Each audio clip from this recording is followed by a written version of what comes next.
Okay, so the next one we're going to talk about is the focus and diffuse brain and Pomodoro effect. So with that, this is predominantly for when you're training off the mats. I would be interested to see if and I've thought about actually doing an instructional for, say 20 minutes, rolling, doing another instructional for 20 minutes. I think that would get kind of tough, but it's something that interests me.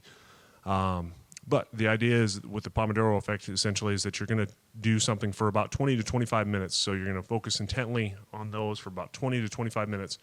And then once you've done that, you're going to go and just take a break from it. So my suggestion would be kind of taking these two concepts, the Pomodoro effect, which is, doing something for 20, 25 minutes and then taking a little break, doing something for another 20, 25 minutes, taking a break, and focus and diffuse brain and kind of melding them together. The idea with a focused and diffused brain is that the concepts that are tough for you to get during a focused state will be easier if you kind of let your mind wander a little bit. You'll see people like, Thomas Edison use this, Salvador Dali use this. Just the idea that, and it's, you can look at the research on it, it's kind of crazy. Sometimes when you get in a focused state, you can't put a connection together. So, my suggestion would be watch a video for, or look at concepts for about 20, 25 minutes, and then either, go take a 15, 20-minute walk and just kind of hang out and not really focus on anything. Don't try to focus on the technique, and then see if some of those concepts start to build around each other.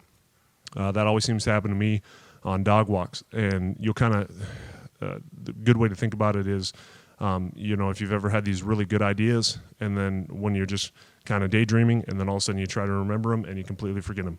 That's the difference between like a focused mindset or a focused brain and a diffused brain. So, or a diffused brain. So my thought would be if you could take those, just go for a walk, bring a pen and pad with you or a cell phone, things like that.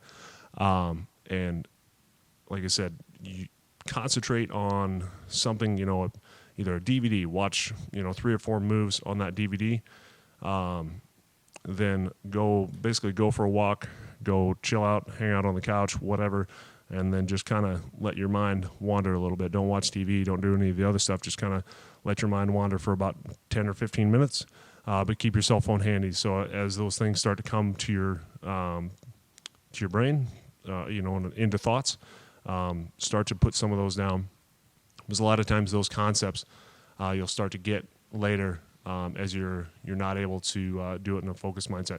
This one for me was huge. I used to be, or went to school for computer programming, and I would sit there and struggle. I would be completely done with the code, and for some reason it wouldn't work, and wouldn't work. And it's funny because I would always focus, so intently on it. If I were to get up, walk away from it for 10, 15 minutes and then come back, chances are I'd be able to see my mistake, or, some random person would come in sometimes and be able to see, my mistake. But I was so focused on it that I wasn't able to see it. And that's kind of the idea behind this.